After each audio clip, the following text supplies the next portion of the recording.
Terbawa arus tak tentu arah. Tuhan, benarkah kau mendengarku? Kemana pergi doa-doaku?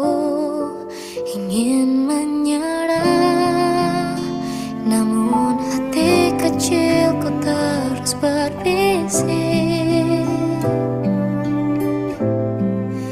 Bertahanlah, ingat kau sudah sampai sejauh ini.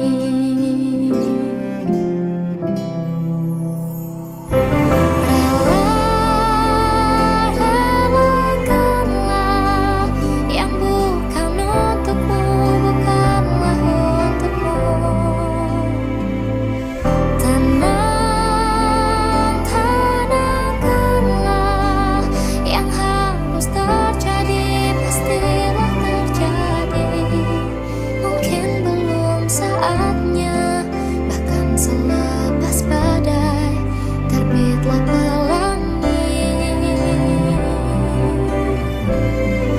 Akan tiba masanya, segala yang kau ingini akan terangi.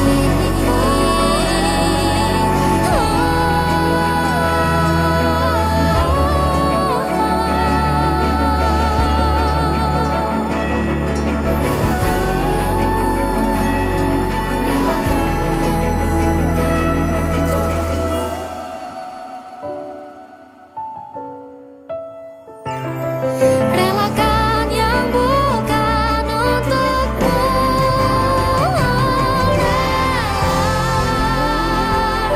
Relakanlah yang bukan untukmu, bukanlah untukmu. Tenangkanlah, yang harus terjadi pastilah terjadi. Mungkin belum saatnya, bahkan selepas badai terbitlah pelangi. Akan tiba masanya, segala yang kau ingini akan teramini. Akan tiba masanya, segala yang kau ingini akan teramini.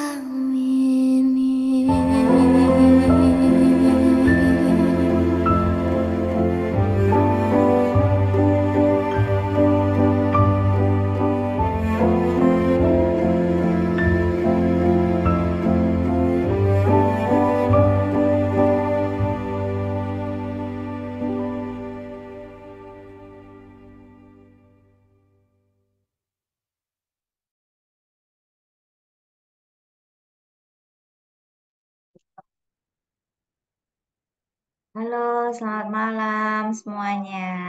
Apa kabar? Selamat datang kembali di sesi taksi, ya, tanya praktisi oleh School of Parenting. Oke, terima kasih yang sudah hadir semuanya di sini. Semoga kita semua dalam keadaan sehat dan kita bersama-sama dalam 45 menit ke depan ya, 45 menit sampai 1 jam ke depan kita akan ngobrol-ngobrol tentang kesehatan mental remaja.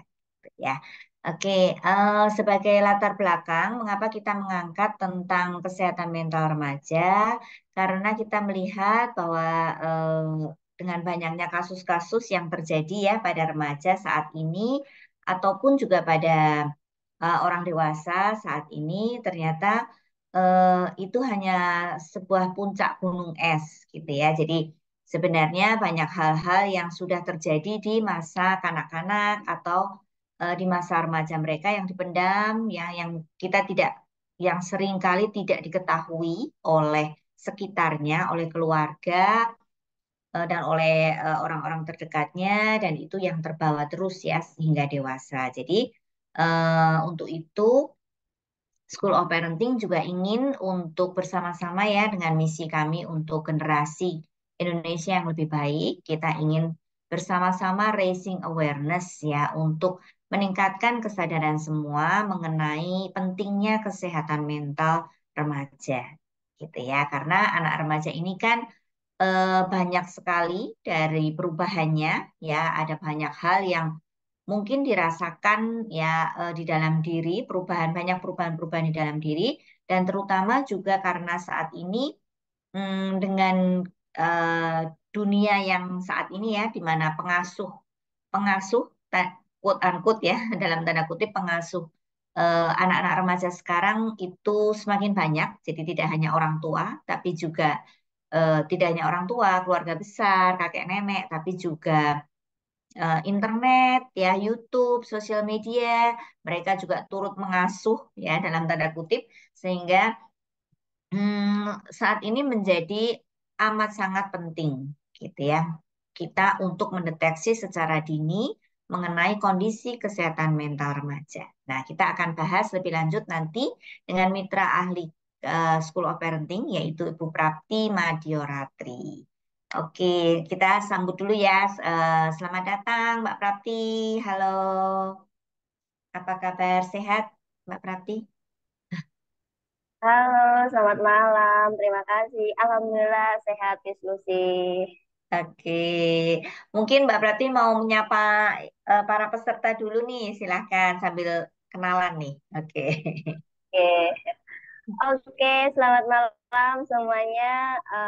Para peserta dari sharing ya pada kali ini tanya praktisi gitu ya, health check up remaja. Perkenalkan, saya Prapti Madyoratri yang salah satu jadi mitra ahli di School of Parenting yang pada kesempatan kali ini diberikan kesempatan untuk sharing terkait dengan mental health check up pada remaja gitu ya. Karena seperti yang disampaikan oleh Miss Lucy tadi gitu ya, kesehatan mental dari remaja itu menjadi salah satu fondasi terkait dengan bagaimana nantinya ketika mereka memasuki usia dewasa dan banyak-banyak kasus gitu ya yang akhir-akhir ini kita jumpai kaitannya dengan kasus-kasus kesehatan mental di dunia remaja bahwasanya permasalahan gangguan mental itu bukan hanya dialami oleh orang-orang dewasa tapi juga para remaja ini juga memiliki kasus-kasus kaitannya dengan kesehatan mental seperti itu. Semoga nanti acara ini bisa saling memberikan manfaat gitu ya Miss Lucia kaitannya dengan betul. nanti pengetahuan kaitannya dengan mental health check up remaja itu seberapa penting seperti itu. Betul. Oke, jadi nanti silahkan bertanya, boleh drop di chat ya, mumpung ini ada kita ahlinya ya dengan mitra ahli School of Parenting, kita bisa tanya-tanya, silahkan boleh bertanya. Jadi nanti kita ada apa namanya, ini memang istilahnya mental health check up gitu ya. Jadi kalau di School of Parenting kita mental health check up ini merupakan sebuah assessment gitu ya. Jadi assessment di mana terdiri dari daftar pertanyaan untuk mengecek ya tentang hal-hal sehari-hari seperti itu ya, tentang pola tidur, pola makan, kesulitan belajar seperti itu. Jadi eh, apa namanya? Biasanya kami melakukan ini assessment untuk dewasa. Nah, tapi kami kemudian juga melihat pentingnya ini untuk remaja, kemudian kami juga kembangkan untuk mental health check up ini untuk remaja, sehingga remaja juga bisa dideteksi secara dini itu tadi, gitu ya. Jadi eh, kita akan meng-highlight apa pentingnya untuk mengecek kesehatan mental remaja. Nanti seperti kata Mbak Prapti, kita akan sharing-sharing, nanti silahkan yang mau bertanya boleh bertanya. Gitu. Oke, saya mulai dulu ya dengan pertanyaan berarti untuk memancing nih yang lain mungkin kalau mau bertanya boleh silakan ya. Tadi mungkin sudah sempat disinggung sedikit ya, mengapa sih kesehatan mental remaja ini perlu menjadi concern gitu. Jadi apakah eh, ini menjadi sesuatu yang penting gitu ya? Apakah memang ini ada kaitan langsung dengan kasus-kasus yang sedang terjadi ya, sedang marak eh, banyak di berita pada saat ini mungkin eh, kalau boleh disebutkan di sini ya untuk mengakhiri hidup gitu ya ada banyak Ya, sekarang semakin meningkat ya kasus-kasus remaja itu mengakhiri hidup kemudian depresi self harm kemudian menjadi korban atau juga pelaku bullying gitu yang ternyata ya, eh, semakin lama itu semakin meningkat sepertinya ya gitu. Nah, ini Ya, ya. apakah apa sebenarnya kaitannya dengan kesehatan mental remaja gitu? Kalau Silakan. dikaitkan dengan sebenarnya mengapa gitu ya kesehatan mental menjadi sebuah concern gitu kan. Sebenarnya kesehatan mental remaja itu kan memang perlu diperhatikan. Seperti yang sudah Miss Lucy sampaikan di awal tadi gitu ya. Karena masa remaja itu kan masa periode di mana mereka itu mulai mencari jati dirinya. Dan biasanya masa remaja itu kan masa yang krusial gitu ya. Dan masa-masa ini tuh masa yang mudah banget dipengaruhi oleh lingkungan, kemudian mudah banget dipengaruhi oleh adanya teman sebaya seperti itu. Sehingga kenapa kesehatan mental pada remaja itu perlu menjadi concern karena remaja sangat mudah dipengaruhi oleh lingkungan tadi gitu ya, termasuk keluarga ataupun teman sebaya, sekolah dan media sosial terutama gitu ya. Sekarang banyak remaja yang memutuskan untuk memilih asik dengan dunianya sendiri terkait dengan media sosialnya, kemudian tidak banyak bergaul, tidak banyak berinteraksi di sosial lingkungan sosialnya secara nyata, sehingga bisa jadi itu akan meningkatkan resiko terkait dengan masalah kesehatan mental remaja itu sendiri gitu. Selain lingkungan juga kaitannya dengan adanya stigma dari kesehatan mental itu sendiri. Meskipun secara garis besarnya sekarang alhamdulillahnya sudah banyak yang aware terkait dengan kesehatan mental. Tetapi tidak dipungkiri juga banyak juga nih stigma-stigma yang masih mengesampingkan kaitannya dengan kesehatan mental. Sehingga ada remaja yang akhirnya mengutungkan diri untuk konsultasi. Mereka menganggapnya ya masalahku kayaknya bukan apa-apa deh gitu kan. Padahal uh, kekuatan atau daya tahan dari remaja itu sendiri kan beda-beda gitu ya. Ya. Ada yang ketika dia mengalami suatu permasalahan sederhana itu dia bisa biasa aja, tetapi ada juga yang ketika dia mengalami suatu masalah yang dinilai sederhana tapi dia tidak bisa untuk menangani gitu. Nah, stigma-stigma inilah yang kadang juga menjadi satu tantangan buat kita gitu ya untuk sebenarnya terkait dengan kesehatan mental itu bukan hal yang mohon maaf dalam tanda kutip orang gila gitu ya. Karena banyak orang yang mengasumsikan kalau kita pergi ke psikolog atau ke psikiater artinya kita sudah punya gangguan mental. Nah, dalam gangguan mental itu pengertiannya secara awam itu adalah orang gila kan seperti itu. Gitu. Hmm. Termasuk juga ini ya, Mbak ya, untuk stigma itu ternyata juga banyak mempengaruhi orang tua gitu. Kadang-kadang Ya, kami menemui di klien-kliennya di School of Parenting ya, ada juga beberapa anak yang memang ingin melakukan konseling gitu. Namun orang tuanya melarang gitu. Jadi ngapain nggak usah ke psikolog-psikolog gitu ya. Nanti kalau ketahuan ketahuan orang lain gitu malu gitu. Jadi kadang-kadang kita juga yang di sini yang perlu untuk raising awareness terhadap orang tua ya, mengapa anak-anak remaja itu juga butuh sebenarnya untuk tempat konseling yang bisa objektif gitu ya, yang bisa ya, menilai menilai si remaja ini jauh lebih objektif dan lebih netral gitu. Nah, kadang-kadang bukan kadang-kadang ya, malah sering itu kita masih menemui gitu ya. Saya kemarin juga sempat ngobrol ya dengan salah seorang mitra ahli juga di School of Parenting. Itu kalau ketahuan orang tuanya dia konsul, itu dimarah-marahin gitu. Intinya nggak boleh buat malu kalau jangan sampai ketahuan orang kalau anak saya konseling ke psikolog gitu. Karena ya, itu bukan sesuatu yang itu masih dianggap memalukan ya. Mungkin tadi terkait ya, stigma betul. itu tadi ya Mm-mm, gitu. mm-mm. Nah, mungkin Kak Ya, boleh nih sarannya nih dari Mbak Prati nih untuk mungkin para parents gitu yang punya anak remaja, mengapa sih eh, penting gitu untuk anak remaja ini juga bisa melakukan konseling? ya karena kalau semisalan sesuatu hal yang terlalu ditahan gitu ya, dan memang semuanya itu harus dimulai dari keluarga dulu gitu.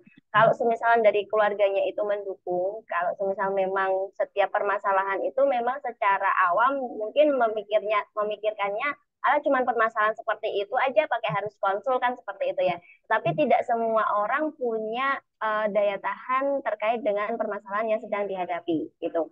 Ada permasalahan yang bisa menyebabkan dia itu merasa stres, berat, kemudian mengalami suatu kecemasan dan endingnya ketika kesehatan mental itu tidak segera diatasi nantinya akan berefek pada kesehatan fisiknya gitu. Biasanya kalau kesehatan mental itu terlalu sering ditekan artinya tidak diabaikan atau tidak divalidasi adanya gangguan secara psikologis itu akan berpengaruh pada kondisi fisiknya dan nantinya akan berpengaruh juga pada bagaimana perkembangan pertumbuhan terkait dengan interaksi sosial remaja ini. Nah, untuk para parents gitu ya, jangan pernah melarang atau jangan pernah malu untuk berkonsultasi kaitannya dengan tenaga profesional baik itu psikolog ataupun terkait dengan psikiater gitu ya. Kalau misalnya memang harus membutuhkan obat-obatan seperti itu. Tetapi kalau misalnya memang dari orang tua itu bisa untuk memberikan dukungan, kemudian memberikan dorongan kaitannya dengan mendampingi anak ini untuk konsul, otomatis si anak ini punya referensi lain terkait dengan permasalahan yang sedang dia hadapi gitu. Jadi Ya. jangan pernah untuk membatasi kaitannya dengan anak ini untuk konsul atau melakukan konseling kepada tenaga profesional ya. Justru si remaja mungkin lebih merasa, oh ternyata memang orang tua saya juga perhatian terhadap segala apa yang saya rasakan, emosi saya gitu ya. Karena kadang-kadang itu yang dianggap diabaikan ya, dulu aja mama kayak gini, apa namanya harus begini dan begitu gitu ya. Kita seringkali kita bandingkan dengan masa remaja kita gitu yang dulu nggak kenal sama psikolog gitu ya.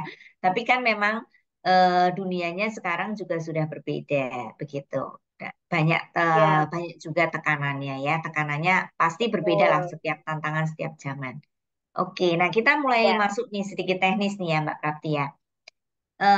Saya pengen tanya dulu nih tentang remaja perempuan. Pasti untuk yang remaja ini baik perempuan maupun laki-laki itu mengalami ketika mereka masuk dalam fase remaja itu mengalami kondisi yang cukup berbeda ya. Meskipun gelombangnya mungkin sama nih, gelombang apa ya, wave-nya ketika masuk dunia remaja ya, hormon-hormonnya, kemudian pemikirannya itu pasti semuanya itu dialami juga baik laki-laki maupun perempuan. Tapi ternyata ada juga mungkin ya sedikit perbedaan antara remaja laki-laki dan perempuan gitu. Nah, kemarin juga saya membaca ini artikelnya nih Mbak Prapti untuk remaja perempuan ternyata menstrual mood gitu ya, namanya PMDD ya. Nanti mungkin Mbak Prapti bisa menjelaskan ya apa. Saya juga baru baru baru ngeh gitu PMDD ini apa sebenarnya gitu. Terkait dengan menstrual apa namanya mood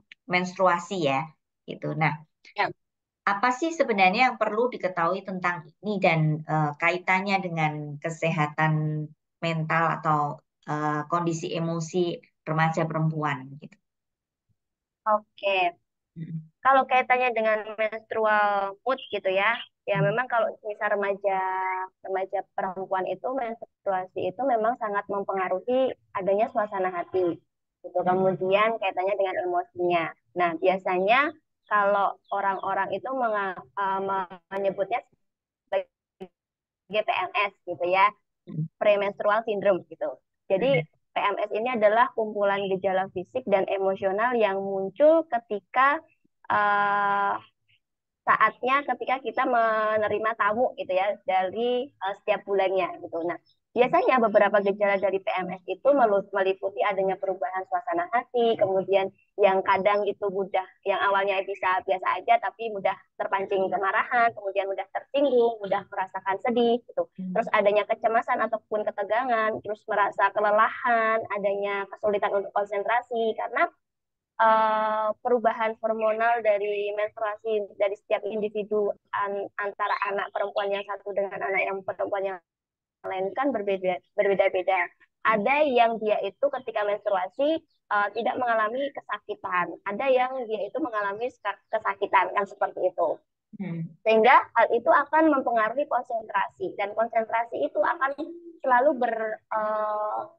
apa namanya akan selalu berinteraksi dengan bagaimana kita meningkatkan terkait dengan ketahanan kita dalam menangani adanya kecemasan atau stres itu sendiri. Sehingga sensitivitas dari emosional seseorang itu akan mudah terpancing gitu. Nah, sedangkan PMDD itu sendiri itu kan kepanjangan dari premenstrual dysphoric disorder gitu ya, di mana ini adalah fase yang lebih serius dibandingkan dari PMS itu sendiri. Nah, kalau PMDD itu biasanya kan berkaitan dengan mood yang sangat negatif. Artinya sering merasakan perasaan sedih, kemudian merasa putus asa, mudah marah yang sangat signifikan.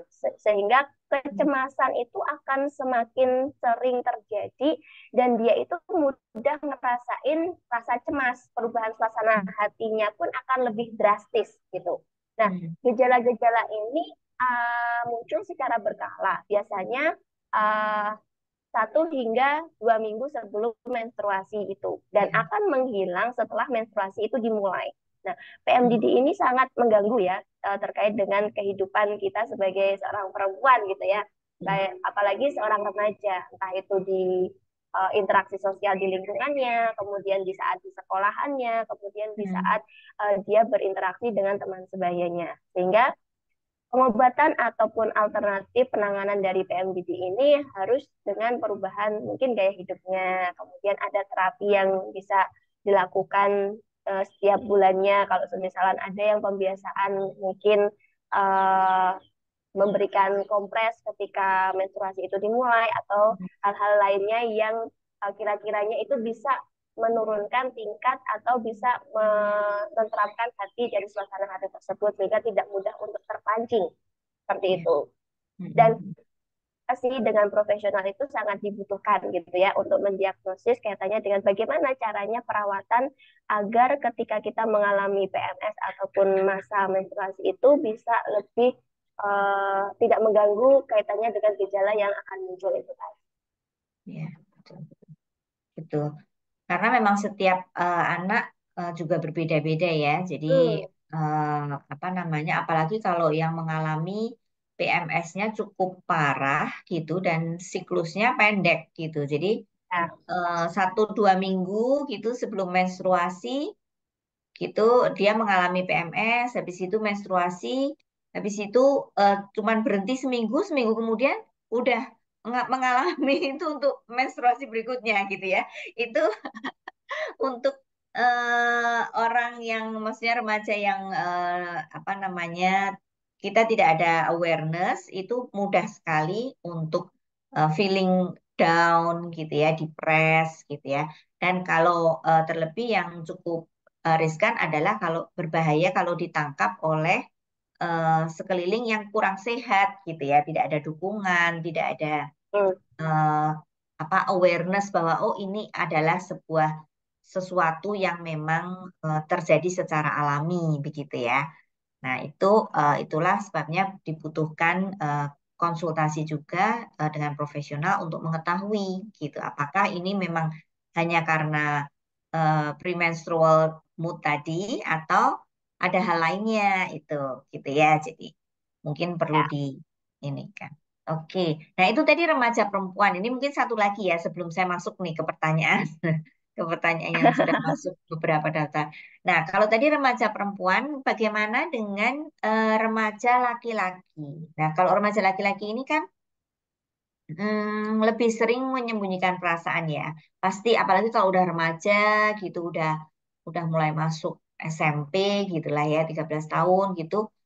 eh, Dia kalau mau misalnya sedih, kalau mau nangis juga udah amat sangat malu ya kan. Wah, bisa dibully nanti ya kalau dia sampai ketahuan nangis tuh sampai teman-temannya oleh teman-temannya gitu kan. Nah, kemudian larinya ini kadang-kadang suka ke agresivitas atau mungkin malah kemudian jadi korban bully itu tadi ya gitu. Jadi apa namanya tanda-tandanya sebenarnya apa sih kalau di remaja laki-laki ini ya yang perlu diwaspadai? Kalau tadi kan kalau cewek kan ada PMDD tadi ya premenstrual gitu. Nah kalau laki-laki ini seperti apa kira-kira gambarannya?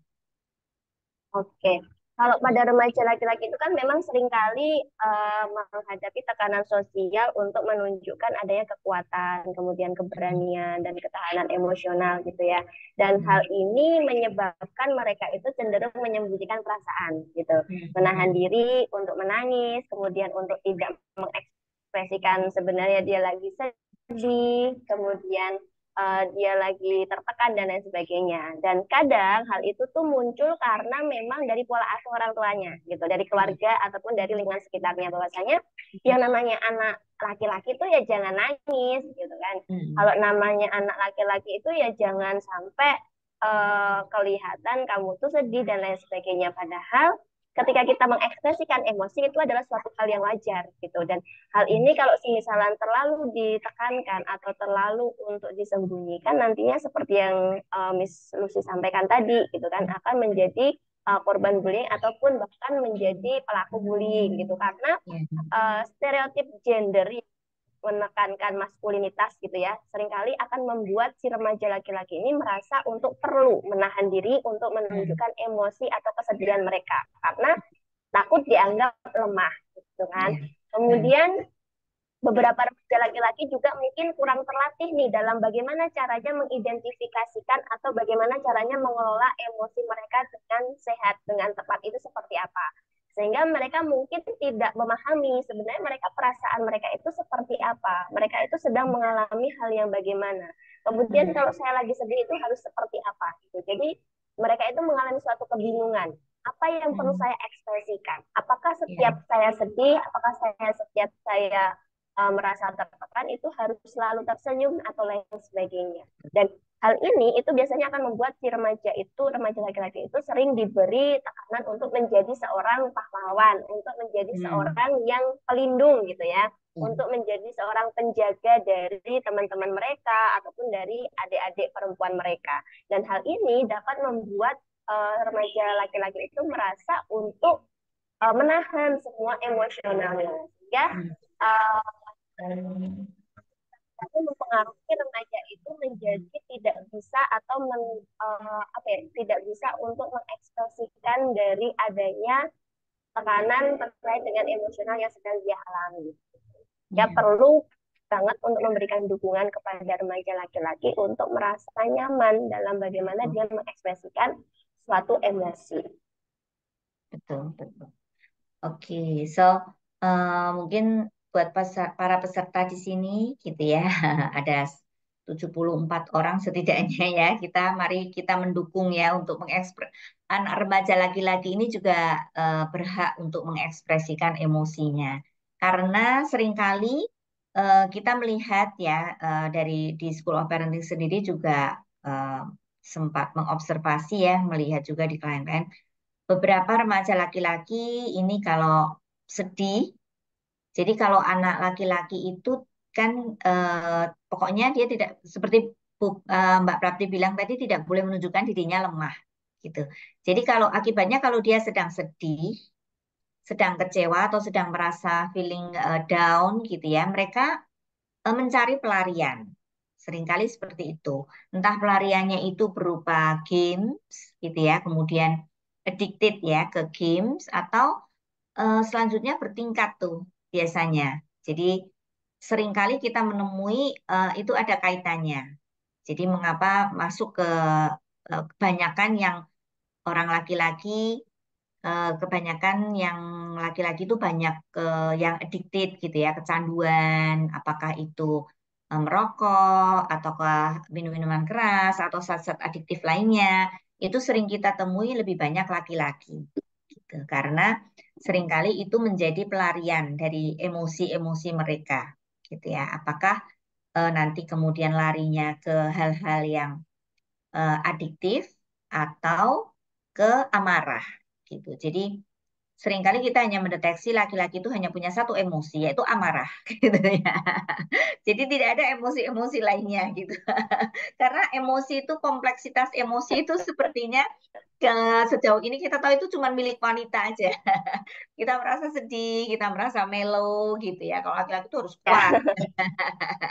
Gitu. Nah, itu Yep. kita kurang menyadari bahwa pelariannya laki-laki itu banyak banget ternyata gitu. Nah, itu yang sering kita tidak sadari. Griefnya Iya, itu, kesedihan di dalam itu kemudian menjadi adiksi. Nah, itu yang akan lebih sulit ya untuk fixing a broken man itu akan lebih sulit gitu ya daripada untuk apa namanya kita mengantisipasi sebelum itu terjadi. Gitu. Itu mungkin terkait remaja laki-laki tadi ya untuk meng-highlight apa yang stigma tadi yang disampaikan oleh Mbak Prapti. Oke, nah ini saya langsung masuk aja ya Mbak Prapti ya untuk pertanyaan karena ini cukup banyak. Sebentar, saya ini dulu ya. Oke, nah ini nih, ini relate ya mungkin dengan ini poin kita juga. Selamat malam Mbak Prati dan Mbak Lucy. Bagaimana cara mendeteksi bahwa anak remaja itu harus konsul ke psikolog? Nah, kira-kira apakah ada sesuatu yang oh ini harus konsul nih langsung nih ke psikolog gitu. Gimana Mbak Prati? gimana Mbak? Kayaknya aku Oke, putus ya. agak putus-putus ya. Oke, Ya, pertanyaannya adalah mana tadi ya? Bagaimana caranya mendeteksi bahwa anak remaja itu harus konsul ke psikolog? Gitu. oke. Oke, Mm-mm. baik. Terkait dengan bagaimana cara mendeteksi gitu ya. Atau kapan gitu ya? Maksudnya kapan sih harus Mendeteksi kaitannya konsul ke dengan, psikolog? ya. Mm-mm. Nah, mendeteksi apakah seorang remaja itu perlu konsultasi dengan seorang psikolog atau tidaknya itu dilihat dari kaitannya dengan perubahan perilaku yang Mm-mm. drastis.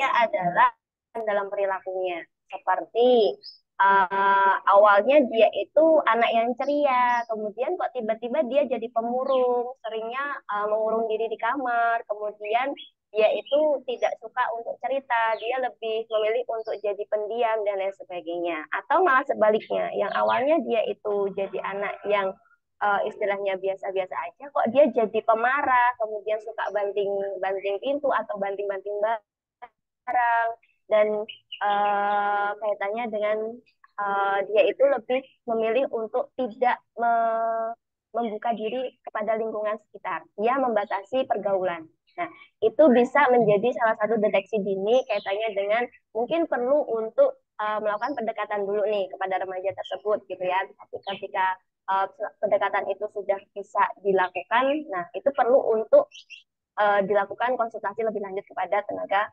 profesional atau kaitannya dengan perubahan suasana hatinya terlalu ekstrim yang awalnya dia itu bahagia kok tiba-tiba jadi nangis gitu kan Mm-mm. tanpa ada tahu sebabnya seperti apa kemudian sering merasakan pusing mual dan lain sebagainya nah itu nanti bisa Ya. jadi salah satu indikasi untuk kita segera konsultasikan ke psikolog ataupun tenaga profesional kaitannya dengan kesehatan mentalnya. Oke, Oke, semoga menjawab. Nah, mungkin saya menambahkan, mungkin sebelum terjadi sesuatu perubahan pun, it's okay juga untuk melakukan ini tadi mental health check up, ya. Jadi mental health Ya, check up ini seperti juga check up kesehatan fisik, gitu. Kan ketika kita ini kita bisa check up ya fisiknya, apakah semuanya baik-baik saja, gitu. Nah. Sama juga kayak ke dokter gigi, kita tidak harus menunggu gigi berlubang gitu ya. Setiap 6 bulan sekali kita cek giginya seperti itu. Nah, kondisi mental juga sepenting itu gitu, sepenting organ-organ tubuh kita yang lainnya. Jadi mungkin tidak perlu harus menunggu adanya satu perubahan yang ekstrim, kita bisa lakukan dulu mental health check up ya, check up kesehatan mental. Nah, kalau memang sudah ada perubahan-perubahan yang seperti disampaikan Mbak Prapti tadi, itu juga perlu dicermati. Ketika ada sedikit perubahan, frekuensinya kok banyak mengurung ya di kamar, mengurung diri di kamar, atau eh, siapa nih teman-temannya nggak jelas atau apa gitu. Nah, kita it's okay untuk datang ke psikolog untuk mendapatkan pandangan yang lebih objektif ya. Nanti psikolog akan memberikan saran-saran pengembangan atau memberikan rekomendasi yang tepat untuk orang tua. Jadi kita bisa, kalau dari saya sendiri pengalaman yang punya anak remaja juga, kita jadi seperti punya partner nih, gitu. Punya partner untuk gimana ya sebaiknya aku bisa mensupport kondisi mental anak remajaku, gitu. Jadi bukan sebagai harus harus ada sesuatu yang aneh gitu ya, baru kita datang ke psikolog, tapi psikolog ini bisa atau ahli profesional bisa menjadi partner kita dalam membesarkan anak juga ya, dari secara kondisi psikologisnya. Begitu. Oke, begitu ya kira-kira. Health check up em, secara dini kan juga akan mengurangi resiko komplikasi ya terkait dengan gejala-gejala kesehatan mental yang lain nantinya gitu. Dan nanti juga akan lebih dini dalam tingkat tindakan pencegahannya, kemudian penanganannya gitu. Kalau misalnya terlalu banyak ditumpuk atau terlalu banyak menunggu waktu, uh, istilahnya perubahan yang drastis pun juga nanti akan berefek pada terapi-terapi atau konseling terkait dengan intervensi yang akan diberikan gitu. Oke, Mencegah itu lebih baik daripada mengobati gitu ya. betul ya, betul, betul, betul.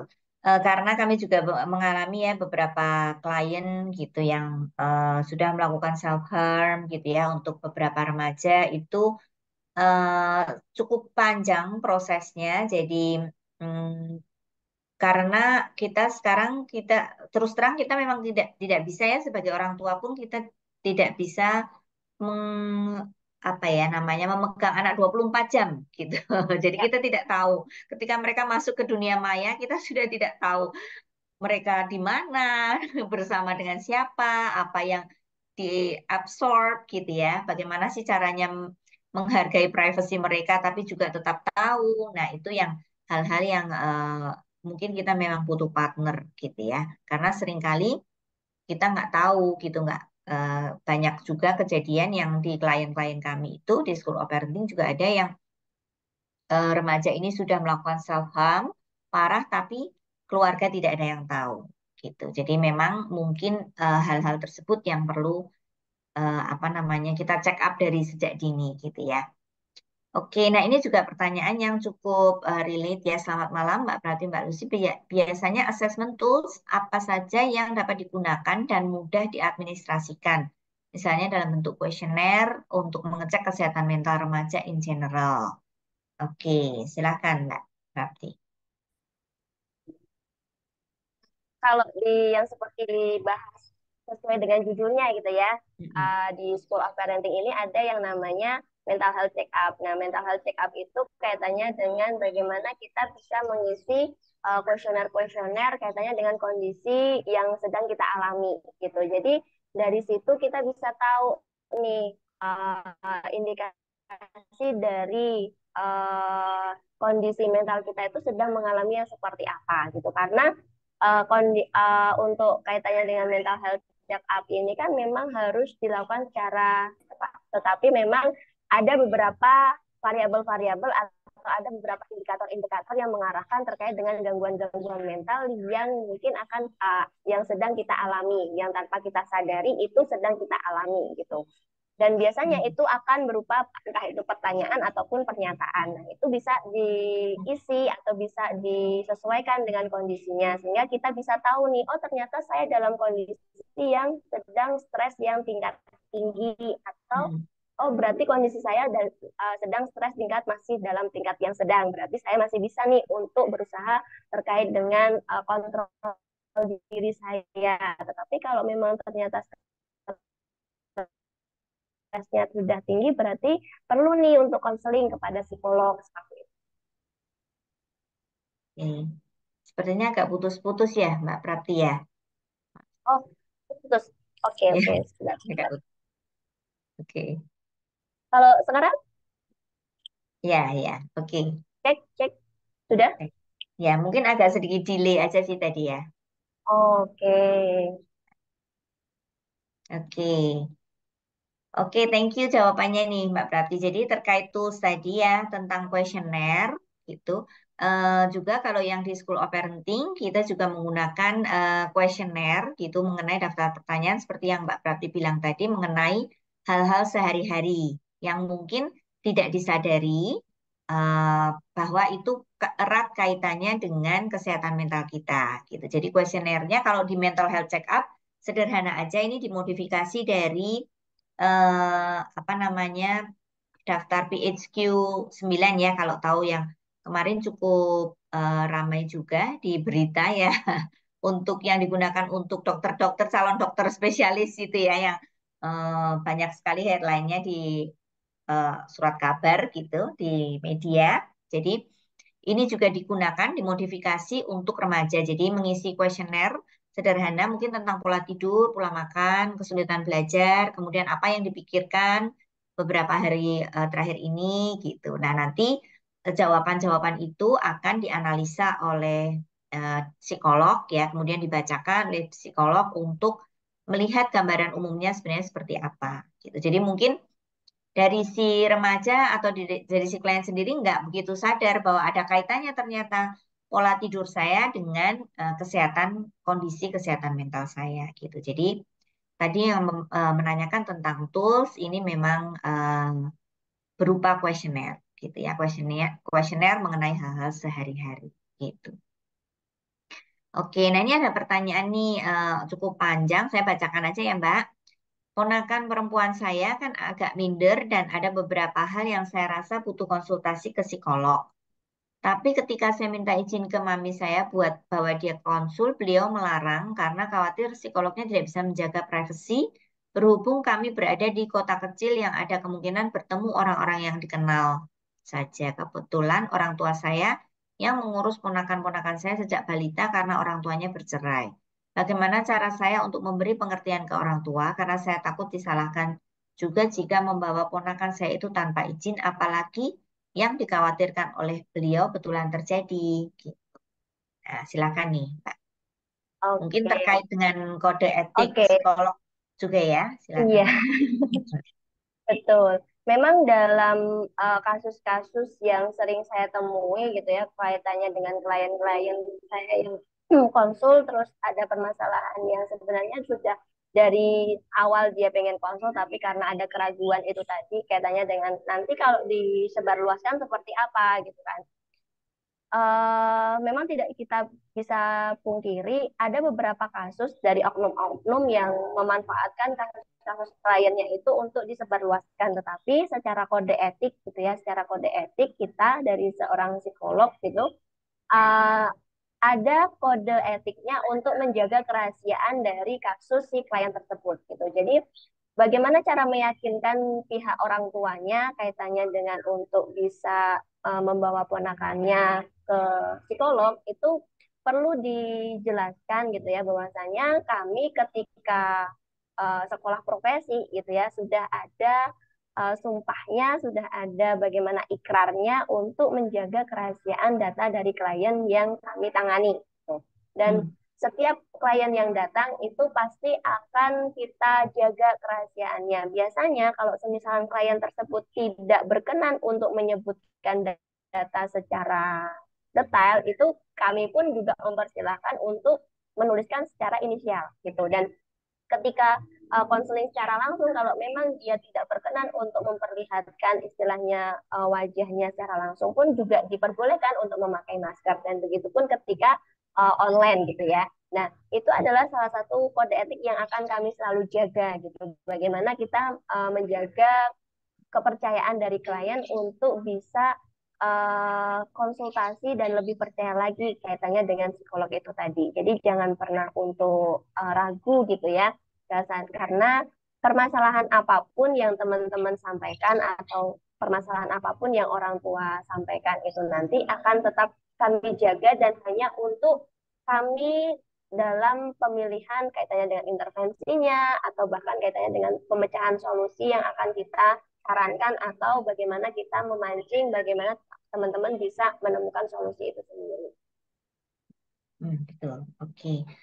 Mungkin apabila ragu-ragu bisa dicek dulu juga ya untuk latar belakang psikolognya gitu. Apakah memang dari sudah tersertifikasi gitu ya. Jadi mungkin dari pihak kitanya juga berinisiatif untuk cek dari validitas psikolog. Karena kalau yang psikolog yang sudah apa ya, tervalidasi gitu ya, tersertifikasi jelas, kemudian surat-surat dari STR-nya jelas gitu ya, itu pasti memang sudah ada menandatangani memegang kode etik gitu. Jadi perlu Ya. juga, penting juga kita untuk memastikan mengenai latar belakang psikolog dan latar belakang layanannya begitu ya.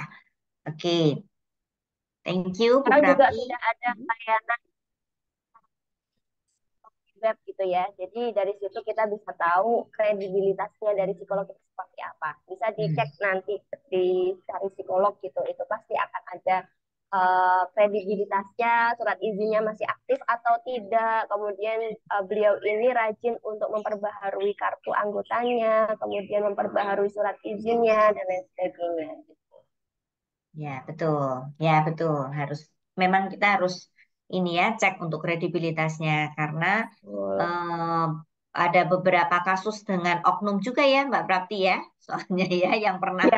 beredar gitu. Memang itu buat khawatir gitu, sehingga Mm-mm. penting Ya. sekali memang untuk cek terlebih dahulu. Oke. Nah, ini pertanyaan sebaliknya nih, Mbak Prapti. Kalau tadi dari bagaimana bisa meyakinkan orang tua, sekarang bagaimana pendekatan kepada remajanya agar mau diajak ke psikolog karena persepsi dia bermasalah jika dibawa konsultasi. Gimana nih kira-kira saran yang Oke. bagus? Mm-mm. Oke, baik. Mungkin kita bisa untuk melakukan pendekatan dulu ya, pendekatan secara terbuka, menunjukkan empati kita, bagaimana kita menunjukkan bahwasanya kita itu paham terkait dengan perasaan, terkait dengan perspektif mereka, terkait dengan permasalahan yang mereka hadapi, kemudian kita dengarkan secara penuh perhatian tanpa adanya menghakimi gitu kan. Kadang orang itu cerita itu kadang malah adu nasib gitu ya, saya punya permasalahan seperti ini, kemudian teman yang diceritakan atau orang yang diceritakan itu permasalahanmu itu bukan apa-apa dibandingkan permasalahan saya dulu kan seperti itu. Nah, ketika remaja punya asumsi yang negatif terkait dengan psikolog, mungkin kita perlu untuk memberikan perhatian penuh dulu. Kita mendengarkan aktif dulu tanpa menghakimi terkait dengan permasalahan yang sedang dia hadapi. Kemudian kita berikan ruang terkait dengan bagaimana dia mengungkapkan kekhawatiran mereka. Nah, setelah itu kita baru masuk untuk memberikan edukasi kaitannya dengan kesehatan mental. Bagaimana kita memberikan edukasi kaitannya dengan pentingnya perawatan kesehatan mental itu seperti apa. Kemudian kalau misalnya permasalahannya sudah terlalu kredit atau terlalu signifikan, akan lebih baik nanti kita bisa kunjungi tenaga-tenaga profesional yang akan membantu bagaimana kita bisa menggiring opini yang lebih positif terkait dengan permasalahan yang sedang dihadapi. Jadi kita perlu untuk bersifat empati dulu, kita memvalidasi dulu kaitannya dengan permasalahan yang remaja itu hadapi, baru kita bisa masuk untuk mengajak si remaja ini untuk pergi ke psikolog ataupun tenaga profesional kesehatan mental. Ya, betul. Betul, setuju. Jadi kita kita dulu yang lebih berempati ya kepada si remaja ini gitu.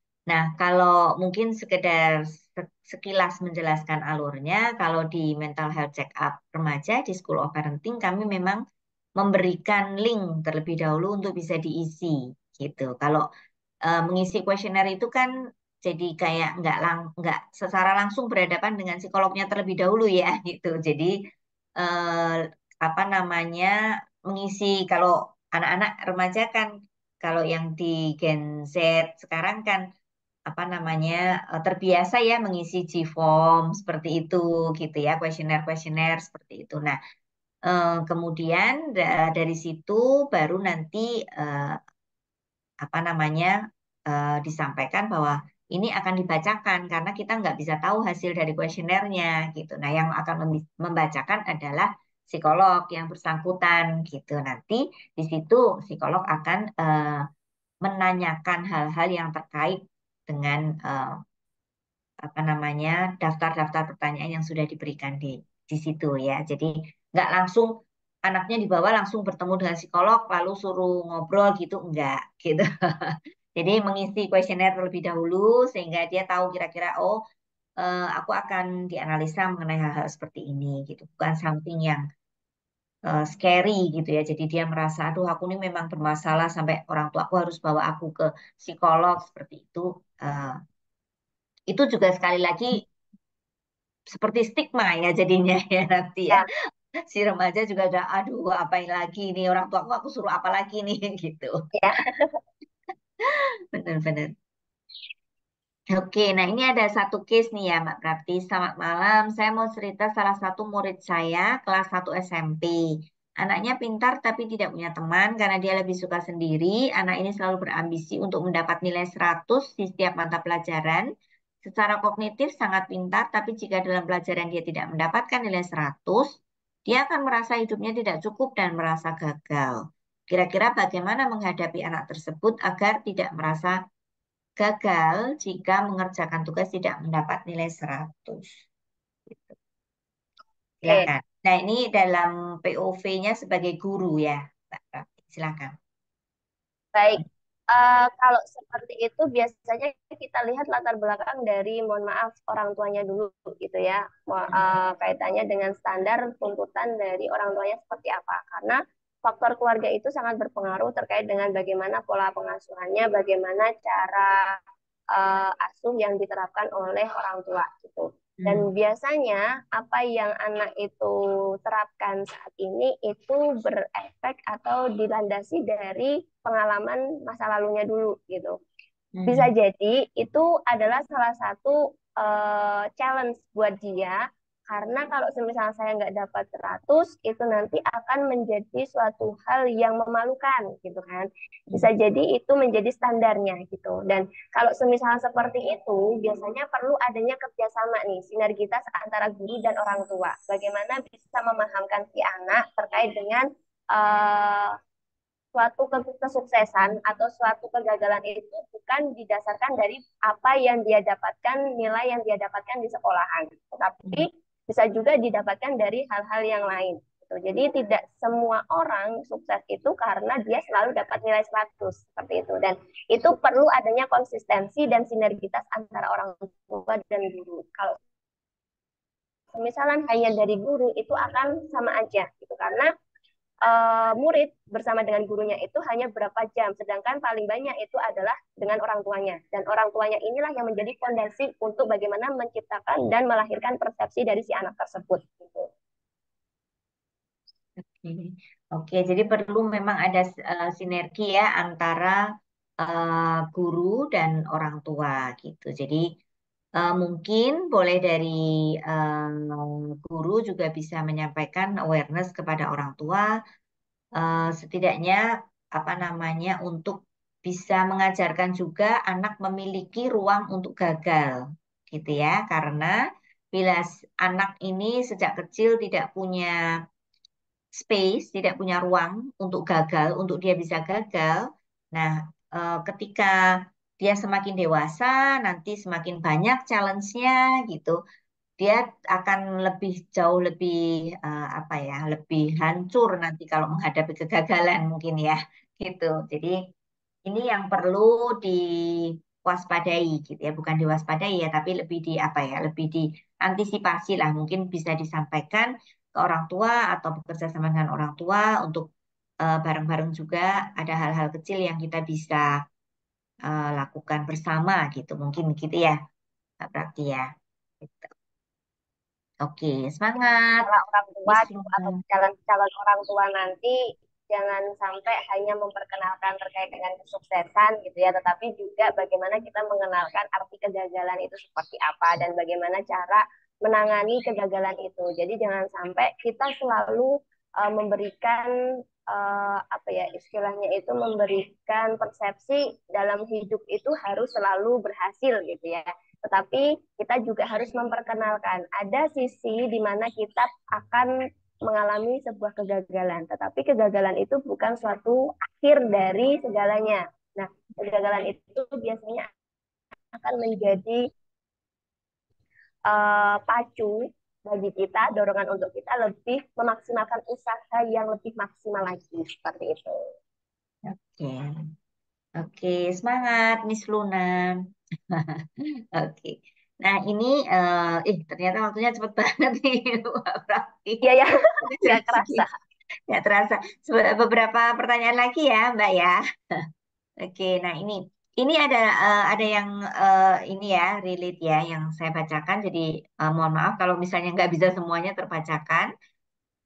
Selamat malam Bu, bagaimana pendapat Ibu Lucy dan Bu Prapti terhadap barcoding atau cutting seperti garis-garis di tangan anak remaja?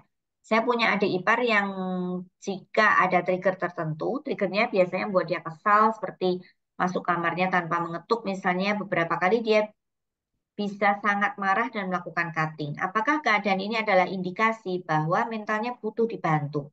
Bagaimana kita mengajak anak remaja ke psikolog? Terima kasih sebelumnya. Oke, Butuh banget ini dibantu. iya. Ini karena ini sudah masuk ke self harm ya.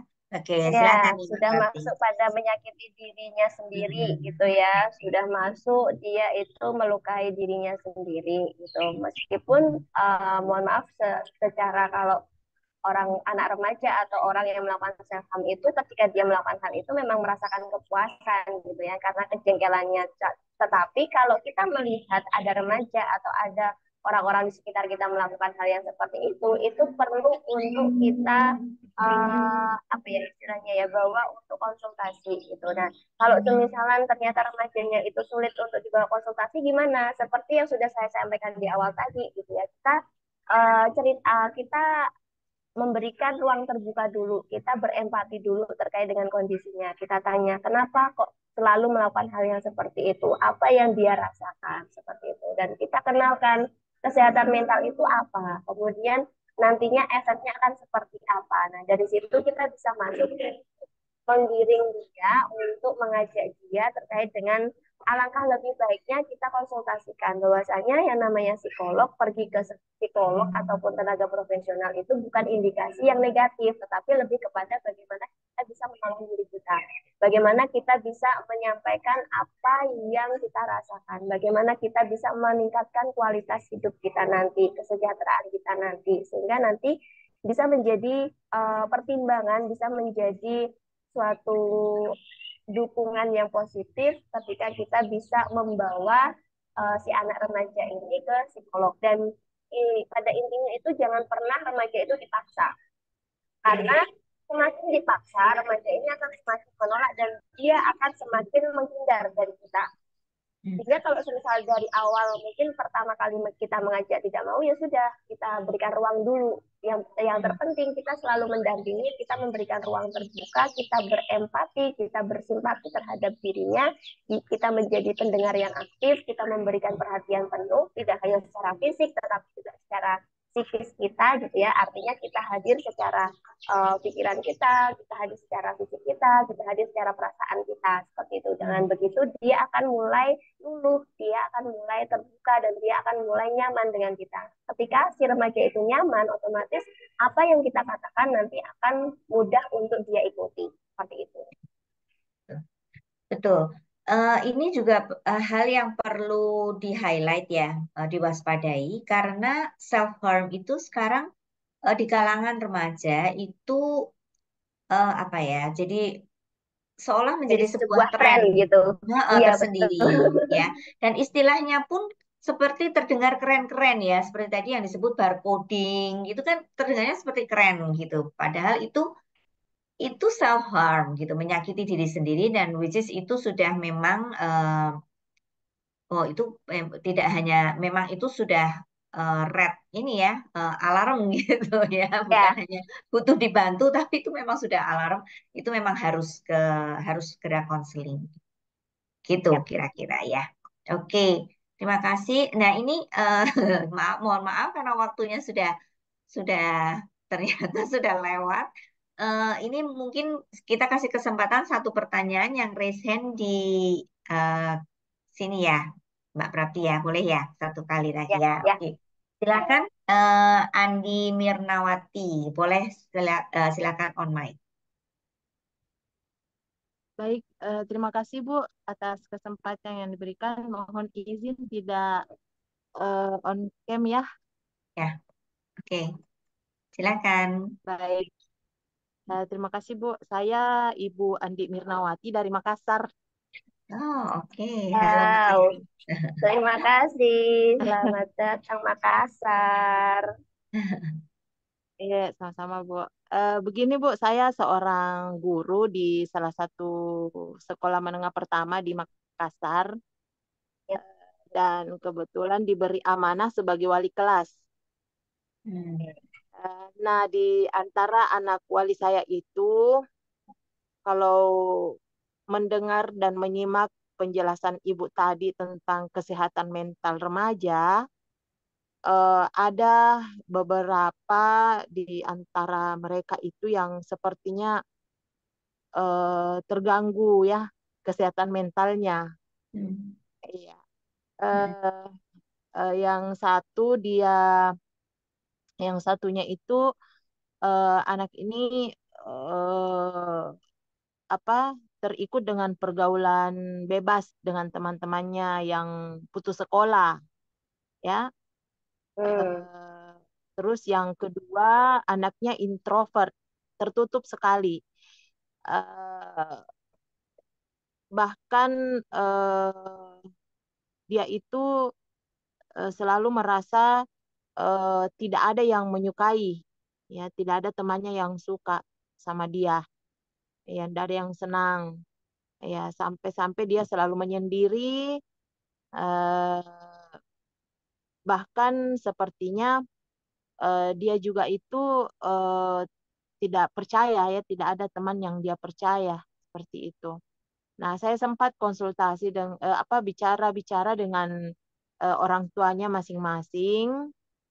Ya, alhamdulillah saya sedikit ini juga ya ketika melihat keadaan anaknya dan eh, mendengarkan cerita orang tuanya, saya melihat bahwa ini ada gangguan mental sama sang anak.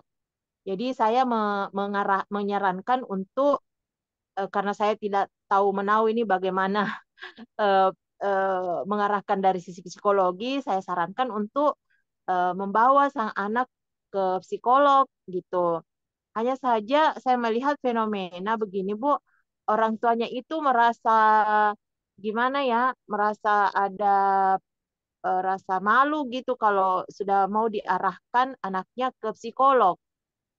Nah, ini saya meminta sarannya, Bu, bagaimana meyakinkan orang tua supaya dia sadar bahwa anaknya ini ada gangguan terhadap kesehatan mentalnya karena saya kasihan juga melihat sang anak ini masa depannya masih panjang, dia masih kelas 2 SMP, tapi seolah-olah orang tua itu tidak punya ini kepedulian secara mendalam kepada anaknya. Paling paling banter mereka cuma mengatakan ya nanti dia berubah sendiri, Bu.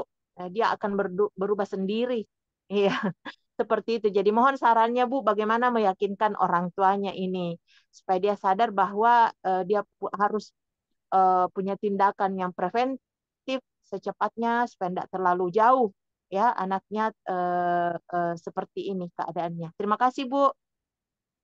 Oke, silakan nih Mbak Prati, bagaimana nih terkait meyakinkan pada orang tua siswa? Oke. Memang untuk meyakinkan orang tua siswa gitu ya, orang tua remaja untuk membawa anaknya ke psikolog itu memang perlu adanya kehati-hatian gitu kan. Kadang ada orang tua yang aware terbuka terkait dengan saran yang diberikan oleh sekolahnya, tapi ada juga yang merasa tersinggung, ada juga yang merasa minder karena takutnya nanti ada asumsi yang negatif terkait dengan bahwasanya kalau dibawa ke psikolog berarti punya gangguan, nanti takut kalau dijauhi oleh teman-teman sekitar dan lain sebagainya. Nah, bagaimana caranya agar kita bisa meyakinkan orang tua agar si orang tua ini sadar bahwasanya memang anak ini perlu nih bantuan adanya psikolog gitu ya. Yang pertama adalah mungkin dari pihak sekolah itu bisa memberikan edukasi edukasi terkait dengan kesehatan mental remaja itu seperti apa yang nantinya pesertanya itu adalah orang tua gitu.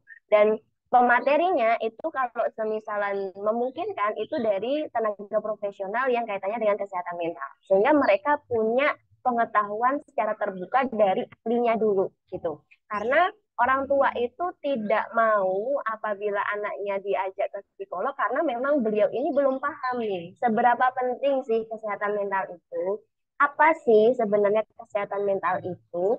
Apakah orang-orang yang datang ke psikolog, orang-orang yang datang ke rumah sakit kaitannya dengan kasus-kasus gangguan mental itu selalu diindikasikan dengan orang gila. Nah, itu mereka belum paham gitu. Bisa jadi mereka belum paham gitu. Sehingga perlu adanya pemahaman itu. Nah, bisa dari pihak sekolah untuk melakukan penyuluhan tentang kesehatan mental itu apa. Kemudian pentingnya untuk remaja, untuk ikatan dengan keluarganya seperti apa, untuk orang tuanya bagaimana, dewasa seperti apa, sehingga mereka bisa tahu secara umum, secara pengetahuannya kesehatan mental itu seperti apa. Kemudian kalau memungkinkan juga coba berikan bukti atau sumber yang bisa dipercaya kaitannya dengan adanya dukungan dari intervensi atau solusi profesional dari seorang psikolog atau kasus-kasus yang pernah ditangani sebelumnya. Nah, dari adanya misal artikel atau riset yang pernah dilakukan atau adanya testimoni dari ahli misalnya. Nah, itu bisa menjadi salah satu bukti atau salah satu pancingan untuk orang tuanya gitu. Dan itu memang harus dilakukan dengan hati-hati, dengan pelan-pelan karena kita nggak bisa memaksa orang langsung paham, kita nggak bisa memaksa untuk orang langsung sepemikiran dengan kita gitu. Dan jangan sampai kita tidak memberikan dukungan. Tawarkan dukungan atau tawarkan jaminan terkait dengan adanya kerahasiaan datanya. Bisa mendapatkan alternatif solusi seperti itu. Dan coba diskusikan adanya pilihan alternatif. Kira-kira kalau tidak memungkinkan harus ke psikolog, kira-kira alternatif apa yang bisa dilakukan? Mungkin konseling keluarga atau konseling dengan pihak sekolahnya, dengan BK-nya atau lain sebagainya. Dan jangan pernah untuk menyerah, untuk meyakinkan dan menerima asumsi ataupun pendapat dari orang tua itu seperti apa gitu. Selalu terbuka, selalu mendengarkan bagaimana persepsi orang tua terhadap kesehatan mental itu, terhadap permasalahan yang dihadapi oleh si anak ini. Oke, semoga menjawab ya, Bu Andi. Oke, Baik, Bu. Terima oke, kasih, Bu. semangat ya, semangat untuk Bu Andi. mahasiswanya. Ya, Ya, terima kasih, Bu. Terima kasih. Iya. terima kasih. Assalamualaikum. Oke, Ya, nah, sama-sama. sama. Oke, nah ternyata semoga itu menjadi pertanyaan terakhir. Mohon maaf sekali kalau ada beberapa pertanyaan yang tidak dapat terjawab. Jadi mungkin saya rangkum sedikit gitu ya. Kalau kesehatan mental remaja ini merupakan sesuatu yang penting ya, perlu menjadi concern kita semua gitu. Dan bagaimana kita tidak perlu menunggu sampai sesuatu menjadi buruk ya, ada perubahan yang ekstrim, tapi kita bisa langsung melakukan mental health check up ya untuk mengecek kondisi mental health, untuk mengecek kondisi kesehatan mental remaja karena keadaan apa namanya kondisi stabilitas kesehatan mental dari setiap individu itu memang dimulai dari sejak anak-anak, kemudian remaja, jadi nanti kalau sudah dewasa supaya tidak terakumulasi ya hal-hal yang sudah disimpan lama ini. Jadi sebisa mungkin sehingga kita bisa memberikan ruang untuk anak-anak dan para remaja kita untuk bisa tumbuh dengan bahagia, sehat secara jiwa dan raganya. Gitu. Mungkin ada kata-kata penutup dari Mbak Prati, silahkan. Oke. Terkadang kita lupa bahwasannya setiap senyum itu terlihat mungkin bukanlah cerminan dari sebuah kebahagiaan yang sesungguhnya gitu ya. Bagi remaja, kesehatan mental itu adalah fondasi dari kebahagiaan dan kesuksesan nanti mereka di masa depan. Sebagai orang tua, penting bagi kita untuk tidak hanya memperhatikan prestasi akademik mereka, tetapi juga bagaimana kita memperhatikan kesehatan mental mereka. Dukungan dan pemahaman dari orang tua itu bisa menjadi pilar kokoh yang menopang ketangguhan jiwa anak-anak kita dalam menghadapi tantangan dan tekanan masa remajanya. Ya. Terima kasih, semoga Terima bermanfaat. kasih. Sungguh so nice kalimat penutupnya dari Mbak Prati ini menyentuh hati. Oke, nah Terima kasih semuanya untuk yang sudah hadir, parents, para guru, ya semuanya yang sudah hadir pada malam hari ini. Semoga sesi ini juga bermanfaat. Silahkan check up kesehatan mental para remaja Anda, gitu, dan juga keponakan, saudara, ya para siswa. Silahkan mungkin untuk bisa check up ya mental health, ya kondisi kesehatan mental para remaja. Di School of Parenting menyediakan mental health check up remaja dari usia 10 tahun ya, 10 tahun itu udah masuk remaja ya Mbak ya. 10 tahun itu udah bisa masuk remaja ya, remaja awal ya. Ya, remaja awal. Ya, 10 tahun sudah bisa sampai 18 tahun mungkin ya. Jadi bisa apa namanya cek di School of Parenting ya. Nanti alurnya nanti kita akan berikan link gitu ya untuk para remaja ini untuk kalian bisa mengisi. Kemudian mendaftar pertanyaan sederhana aja, tidak terlalu banyak ya, 15 mungkin sekitar 15 pertanyaan mengenai pola tidur, pola makan, kesulitan belajar dan seterusnya, dan hal-hal ini yang nanti akan dianalisa oleh psikolog dalam sesi konseling. Oke. So, book sesinya sekarang, nanti juga bisa book ke Mbak Prapti. Mbak Prapti juga salah satu mitra ahli yang akan menangani mitra mental health check up remaja di School of Parenting. Jadi book mulai dari sekarang. 250K saja bisa udah terdiri dari assessment-nya, kemudian 1 jam konseling online-nya, dan juga reporting yang akan berupa rekomendasi untuk orang tua. Oke, terima kasih dari saya Lucy, School of Parenting, dan juga Mbak Prati. Selamat malam semuanya, have a nice weekend. Terima kasih semuanya, sampai ketemu lagi. Bye.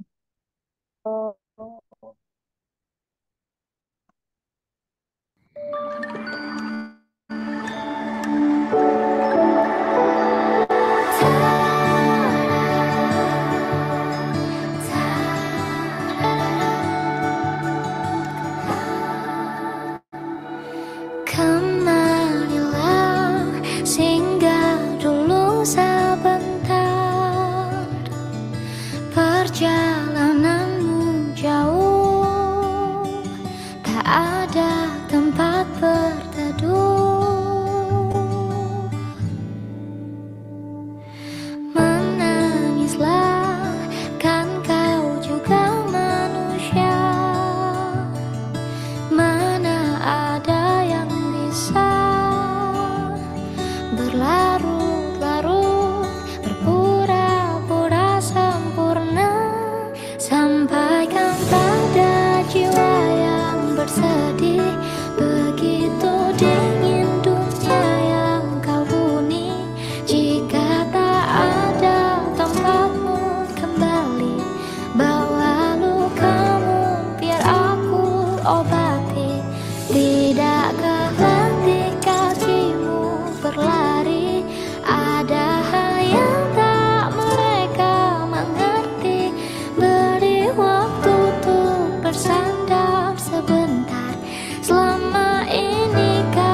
Jika tak ada